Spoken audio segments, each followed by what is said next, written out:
Radio Biarritz, c'est l'Esprit Biarrot. Portrait, sport, musique, info. Bonjour auditeurs de Radio Biarritz, vous êtes donc en présence de votre serviteur Patrick qui a l'honneur de recevoir aujourd'hui pour une séquence littéraire Victor Perrault, voilà, jeune écrivain qui a écrit un bouquin en fin d'année dernière. C'est ça. Et qui sort là maintenant, il fait sa petite promo là, qui sort maintenant, on va dire, une promo maintenant, et il nous fait la joie de venir taper à la porte de Radio Biarritz pour nous parler d'une aventure, mais incroyable les enfants. C'est un pavé, j'ai pas eu le temps de tout lire, mais ça se passe à Saint-Jean-de-Luz, on fait le tour de l'Europe, c'est une aventure palpitante, un peu, voilà, on va en parler. Qu'est-ce que je peux dire de Victor Perrault ? Déjà, il arrive avec son petit chapeau au studio, on dirait un aventurier, et j'ai hâte de finir son bouquin. Ça va être, je pense, c'est sympa. Et alors, du coup, Victor, avant qu'on parle un peu du bouquin, on aimerait savoir, c'est la tradition ici, d'où vous venez et puis après, petit à petit, comment vous est arrivé cette idée de l'écriture. Et après, on parlera du bouquin. Alors, vous venez d'où, Victor ? Tout d'abord, merci d'avoir accepté de me recevoir, ça me fait plaisir. C'est pas tous les jours qu'en tant que jeune auteur, on a l'opportunité de pouvoir parler à la radio, donc merci. Et moi, je viens du Grand Est. Voilà. Donc, Ah oui, il fait froid ? Oui, loin de la mer. D'accord. Ça change d'ici. Où ça Alors, moi, j'habite près de Troyes. D'accord. Voilà, dans l'Aube. Bon, c'est juste avant 4. Oui. Voilà, ça j'ai fait. Oui, d'accord. Et vous avez fait des études littéraires, vous êtes dans une famille qui est portée sur l'écriture, ou pas du tout, ou que vous êtes tombé du ciel, vous êtes une erreur familiale. Non, mais j'ai un oncle qui adore la littérature. D'accord. Et qui m'a transmis, c'est un peu paradoxal, mais l'amour du cinéma. Et en fait, depuis que je suis tout petit, j'adore construire des aventures. Je le faisais déjà avec mes jouets. Et en fait, en grandissant, comme j'ai pas forcément pu faire du cinéma, ou que voilà, c'était pas forcément des. En fait, c'est venu un petit peu comme ça. Je faisais des études de marketing, ça me plaisait pas forcément. Et je me suis mis à écrire un petit peu, vu que je venais de m'acheter mon premier ordinateur. Et de fil en aiguille, j'ai fait des petits chapitres, des petites pages, voilà, et j'ai pu parler avec une maison d'édition locale à Troyes qui ne pouvait pas me prendre, mais qui m'a dit franchement, il faudrait que vous continuiez parce que vous avez quelque chose et faut vous accrocher. Et donc j'ai écrit des choses qui ne sortiront jamais. C'était les essais, c'était les petites voilà, des espèces de petits scénarios, Quand même, ouais, des petites. Ouais, des petits trucs, mais c'est pas. Trucs sympas. J'avais écrit des nouvelles, mais c'était pas. Au final, c'était pas. Ça me plaisait pas Donc forcément. vous étiez bon en français ? Pas forcément, non. Pas forcément. En fait, moi, je suis plutôt autodidacte. C'est-à-dire quand quelque chose me plaît, je m'y mets à fond. Mais l'école, c'est pas forcément ce qui m'a donné envie d'écrire pour le coup. D'accord. Mais du coup, en 2022, à Saint-Jean-de-Luz, j'ai eu l'idée d'une ébauche des Contes du Talion, et au final. 2 ans plus tard, Est-ce que vous étiez un enfant introverti ou alors vous aimiez partager vos aventures, vos histoires que vous aviez dans la tête avec vos copains ? Non, j'étais plus introverti. Plus introverti ?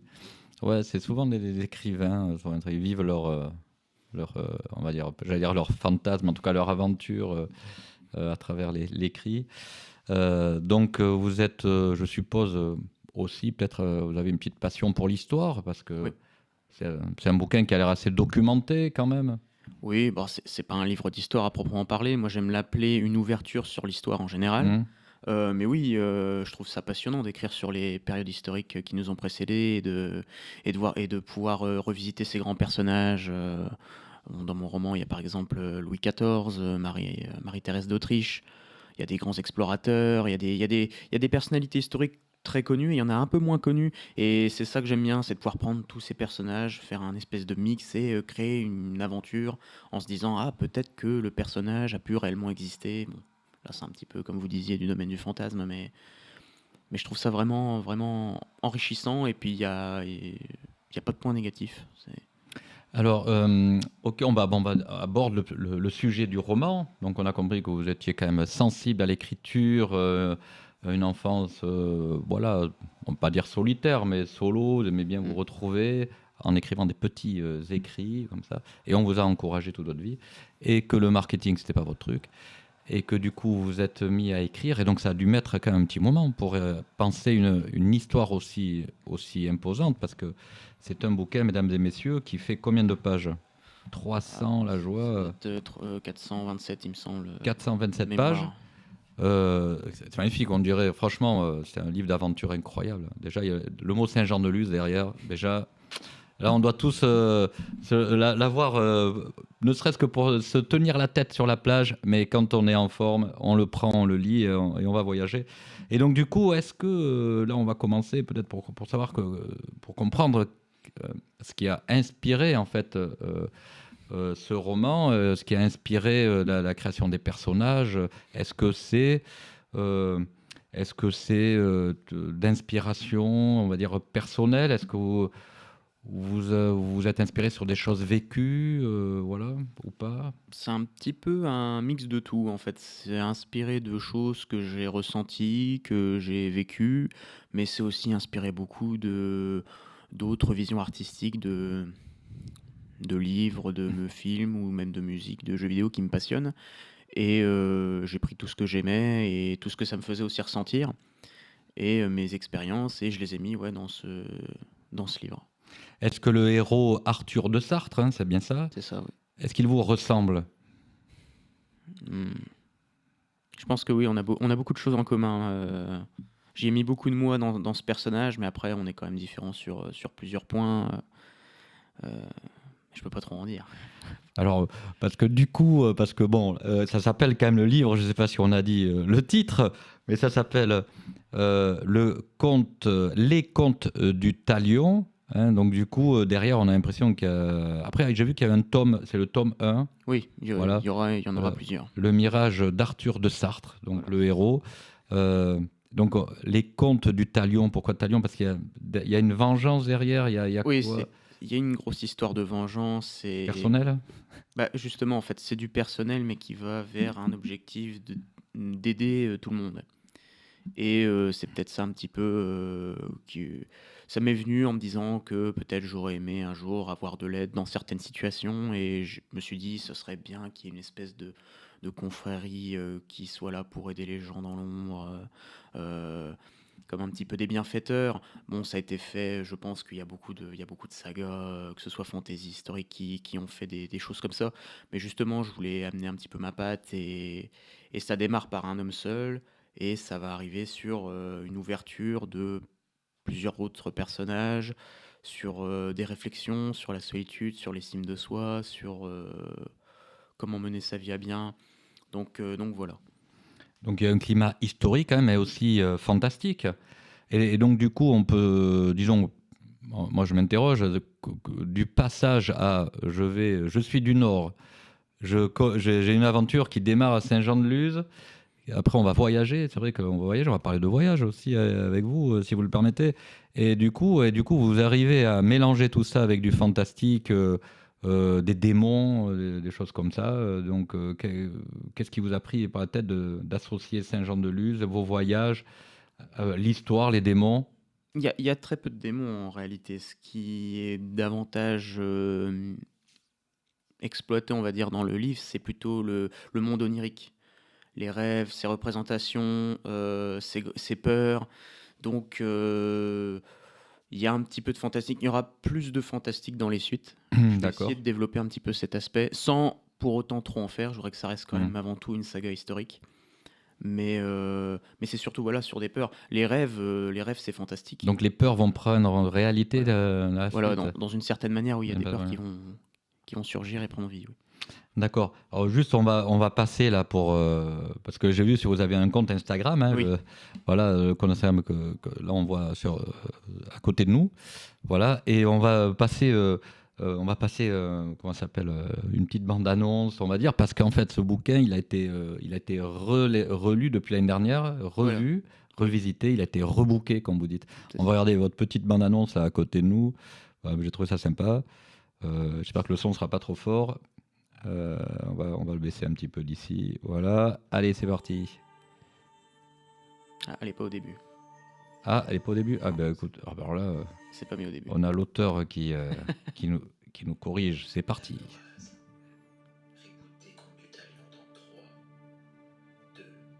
Ah.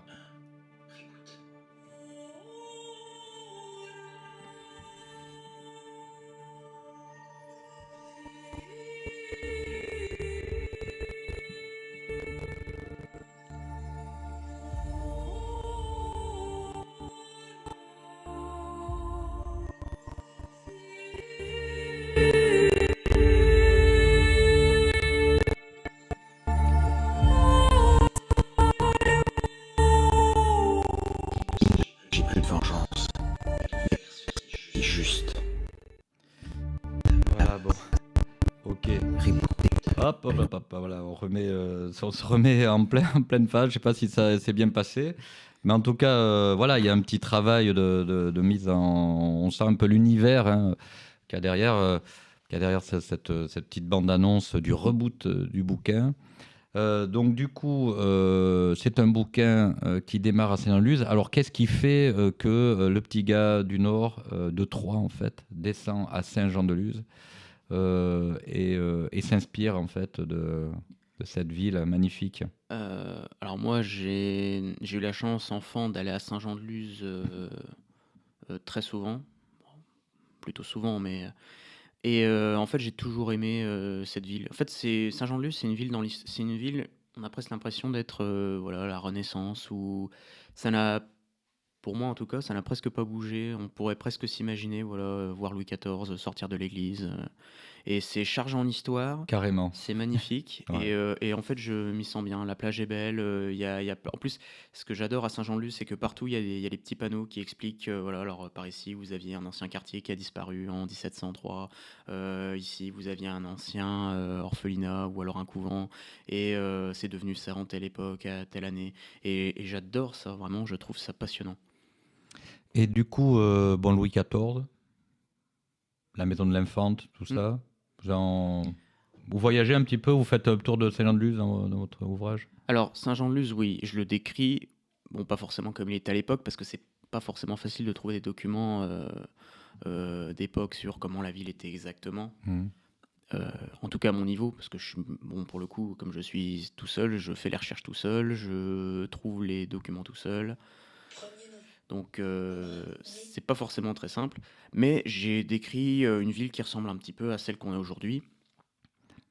Avec ses bâtiments, ses personnages historiques. Le mariage de Louis XIV y est mentionné, puisque ça se passe une vingtaine d'années après. Louis XIV a un rôle, je dirais pas important, mais il a un grand rôle dans le roman, puisque par la suite, c'est lui qui va même donner des missions à Arthur. La mort de Marie-Thérèse d'Autriche est mentionnée, elle est même vécue par le héros. Donc oui, il y a beaucoup de choses de Saint-Jean-de-Luz qui sont mentionnées. Et Saint-Jean-de-Luz, même en tant que ville, c'est un lieu où beaucoup d'actions s'y déroulent, beaucoup d'actions importantes du roman. D'accord, parce qu'en fait, dans les voyages, racontez-nous un petit peu où va Arthur de Sarthe, où se déplace-t-il en Europe? Est-ce qu'il se déplace Alors, ailleurs? le voyage d'Arthur, il commence à Saint-Jean-de-Luz Mm. et il va sur un petit port d'Italie, qui est une petite île. Et en fait, il va se dérouler là-bas quelque chose d'extrêmement important, que je peux évidemment pas dire. Ce qui va le pousser en fait à retrouver une personne. Et donc, pour retrouver cette personne, il va devoir après retourner en France, puis de la France, il va aller en Angleterre, puis de l'Angleterre, et ça va le mener dans les mers arctiques. Et il y a tout un voyage comme ça c'est pas fort, sur une conspiration, on va dire, qui prend de plus en plus d'ampleur. Voilà.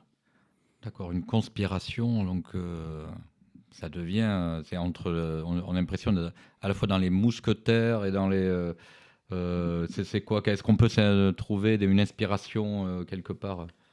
Il y a de multiples inspirations. Parce que je vois sur la couverture du bouquin là que je remonte, tu vois, on va le mettre, on va l'afficher au milieu, l'attaque. Donc Voilà, sur l'affiche, là, on voit quand même, on reconnaît quand même un peu une inspiration de. Assassin's Creed. Voilà, ça Pour c'est oui, Assassin's Creed, donc du coup, pour les vêtements, oui, ça les m'inspire beaucoup. vêtements, là, ici, on dirait plutôt, tu vois, une intrigue des Trois Mousquetaires, tu vois. Bah, c'est un petit peu un mélange de tout. Moi, j'aime beaucoup Assassin's Creed, évidemment, mais ça s'inspire pas que de ça, évidemment. Il y a je suis un grand fan d'Alexandre Astier et de Camelot, notamment sur sa manière de traiter la solitude, la dépression et l'envie de devenir meilleur et de s'en sortir. Notamment, et je lui fais- norma- et, pardon. Et le livre d'ailleurs lui est dédié et aussi à Thomas Cousseau, l'acteur qui joue Lancelot dans Camelot, parce que c'est des personnes, je trouve, qui ont un grand talent pour exprimer des émotions, pour faire vivre leur personnage. Et Arthur de Camelot, justement, j'ai appelé mon personnage Arthur en référence à Camelot parce que c'est vraiment D'accord. c'est quelque chose de très important pour moi. Alors, est-ce que il y a de l'humour quand même ou pas? Non, c'est plus c'est pas tout le temps sérieux et triste, mais il y a quand même Il y a de la dérision? Le Camelot, un c'est un petit peu peu. de la Oui, dérision. mais Camelot, il n'y a pas que le côté humour que j'aime bien. Il y a aussi la sous-lecture de Camelot. Parce que Ah, Camelot, horreur. une fois qu'on a tout regardé, en fait, on se rend compte qu'il y a même dans les 4 premiers livres, qui sont plus humoristiques, on se rend compte qu'il y a des sous-lectures et qu'il y a quand même des grands messages sérieux derrière. Alors donc, on va en parler. Donc du coup, là, on commence à sentir un peu ce qui vous inspire. Donc en fait, il y a des messages sérieux dans Camelot. Voilà. Mais est-ce que vous, effectivement, est-ce que votre récit se rapporte à des situations de notre époque actuelle? Est-ce que vous avez un message à faire passer? Oui, oui, d'ailleurs, mon livre est aussi dédié à toutes les personnes qui souffrent, qui sont solitaires ou qui n'ont pas forcément la force de continuer.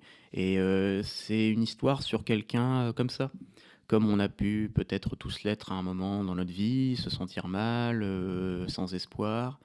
Et justement, Arthur, c'est cette histoire-là. C'est l'histoire de quelqu'un qui a tout perdu, qui croit retrouver un peu de bonheur, qui va le perdre ensuite, et qui va se lancer dans cette espèce de voyage initiatique pour, au début, juste par pulsion, et au final, ça va lui apporter beaucoup. Mais oui, il y a des messages qui pourraient toucher des choses qu'on vit aujourd'hui, oui. Ouais, Il y a une, d'accord. il y a une Quoi, par sous-lecture. exemple? C'est quoi le message sous-jacent? Parce que là, on parle quand même de vengeance, d'histoire. Est-ce qu'il y a de la rancune? Est-ce que derrière, La vengeance, c'est un thème de mon livre, mais elle est abordée non pas du point de vue de il faut absolument se venger et faire le mal. Elle est abordée du point de vue la vengeance, ça peut faire très mal. C'est très dur de s'en détacher, mais au final, il faut réussir à la surpasser et à faire de son mieux pour être quelqu'un de bien. C'est un peu naïf dit comme ça, mais je peux pas trop rentrer dans les détails non plus de l'intrigue, c'est ça le souci. Mais, mais ça et la solitude, oui, c'est des sujets très importants du roman. parce que votre héros touche le pouvoir quand même, hein, là, vous venez de rappeler que Louis XIV a un rôle dans votre récit. Est-ce que la relation avec le pouvoir, en fait, ran- une rancœur, en fait, que Arthur porterait, est-ce que sa vengeance touche le pouvoir, en fait, Bah, dans le oui, récit? sa vengeance, elle touche des personnes de pouvoir. C'est d'ailleurs à cause de ces personnes-là qu'il va lui arriver un grand malheur. Et donc, c'est aussi là la tâche ardue qu'a Arthur, c'est de devoir retrouver des gens qui sont riches, qui sont puissants et qui peuvent se cacher n'importe où. Et qui ont beaucoup d'amis influents qui peuvent les cacher aussi. Bon, on ne dira pas comment Arthur se venge. D'abord, est-ce qu'il se venge? C'est l'intrigue. Ça, Voilà, euh, donc vous allez avoir donc une suite. Elle est déjà prévue. bah, en réalité, j'ai 3 ou 4 romans de prévus pour les Contes du Talion parce que j'aimerais bien en écrire sur d'autres personnages. D'accord. Il n'y aura pas qu'Arthur. Il y en a certains qui sont mentionnés dans le premier tome. Il y en a que j'ai créé après. Bon, pour le moment, c'est en phase de réflexion, on va dire. J'ai 2 gros projets. J'ai la suite, évidemment, avec Arthur, mais j'ai un autre gros projet qui prend de l'ampleur avec un autre personnage qui sera cette fois une femme. D'accord. Il y aura toujours Arthur derrière. Non, ce sera une époque différente. Ça sera une époque différente, Voilà. d'accord. Donc, peut-être c'est prévu pour quand? Alors, Il faut combien de temps pour écrire 300 pages? justement, vous en parliez tout à l'heure, mais ce livre, on va appeler ça un reboot. Il a été réécrit en grande partie et amélioré, puisque je l'avais déjà sorti avec une maison d'édition le 29 février 2024, et que cette maison d'édition m'a arnaqué. Et donc, comme j'ai été arnaqué et que je voulais pas en rester là. Vengeance, Ouais, le non, mais c'est héros. ça, non, mais c'est ça, c'est ça. Ah, Ça m'a, c'est excellent. ça m'a vite énervé. Et comme niveau juridique et voix, on va dire cordiale, ils en avaient rien à faire, j'ai dit bah écoute, je vais faire mon propre. De toute façon, les Contes du Talion, ça m'appartient. C'est mon univers, c'est ma création. Même s'ils avaient des droits pour exploiter la version qu'ils ont sortie, je m'en moque, c'est pas la même celle-là. Elle a été refaite, c'est pas la même fin. Il y a 150 pages de plus que la première version. Il y a une meilleure impression, il y a une meilleure. Et vous êtes relecture. l'auteur, quand même. Et il y là, a- à 100%. Et j'ai et même fait des dessins avec 2 artistes pour enrichir cette édition qui s'appelle l'édition Honorabilis. qui est magnifique. En plus, l'édition, le nom de l'édition, c'est joli. Honorabilis. Oui, j'ai planché un peu pour la trouver parce que justement, je voulais que ce soit l'exact inverse de ce qu'on m'a fait. Ouais. Et donc voilà, mais oui. Et oui, donc honneur. En fait, c'est vrai que derrière, souvent, dans le héros, on se venge, mais en fait, c'est pas, c'est quand même, il se venge pour réhabiliter peut-être les victimes du pouvoir, et c'est très noble. Mm. C'est très noble. Donc du coup. Une suite est prévue, c'est en train de mûrir dans la tête, avec une héroïne, on commence un peu à savoir, ça sera dans une autre époque. Et donc moi je vous invite, chers auditeurs, à vous procurer ce livre. Où ça? Alors, il est disponible à la librairie d'Arrigade à Biarritz D'accord. et aussi au Centre culturel Leclerc de Urugne. Très bien. Voilà. Et j'ai aussi sur mon compte Instagram un formulaire si jamais il y a des gens qui voudraient me le demander. Moi, après, je peux l'envoyer. Bon, voilà. Donc il n'est pas disponible en ligne, tout ça? Non, Non. j'ai pas réussi à faire un site, c'est très compliqué et comme je ne sais D'accord. pas trop y faire. Non, mais très bien. Ouais, comme ça, on vous contacte direct. Il y a un mail peut-être que vous pourrez donner. Ou En fait, c'est directement avec le lien Instagram. le lien sur mon Instagram, oui, ça va. Moi, je le reçois directement sur ma boîte mail professionnelle. Donc je remets l'Instagram. L'Instagram, c'est Victor. Voilà, attendez, hop, je me remets là. Hop. Voilà, Victor Perrault, tout attaché, P-E-2-R-A-U-L-T _CDT. C'est ça. Pour commandant. Non, Contes du Talion. Voilà, tout simplement. Ok, merci. Donc, c'est une aventure littéraire, donc c'est un roman, on peut dire, d'été, mais d'hiver aussi, parce que si on arrive à le finir cet été, chapeau. Et puis un héros enraciné dans le Pays Basque, c'est tout ce qu'on aime. Hein. Merci d'être venu, Merci à vous de d'avoir m'avoir frappé invité. à la porte de Radio Biarritz. Je vous souhaite bon vent à naviguer sur vos beaux bateaux, là, faire le tour du monde. Non, il s'arrête en Europe. Il y a les mers arctiques quand même, mais plus côté Amérique. Ok, en Donc, tout il y a cas, un peu il y a un peu du monde, oui. bravo, merci, et je vous dis à bientôt. Merci à vous. Victor, vous nous tenez au courant un peu Pas de souci, oui. de vos succès, hein, J'espère. surtout. Allez, à très vite. Merci beaucoup.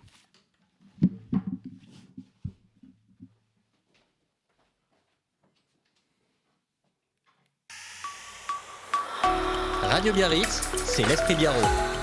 Portrait, sport, musique, info.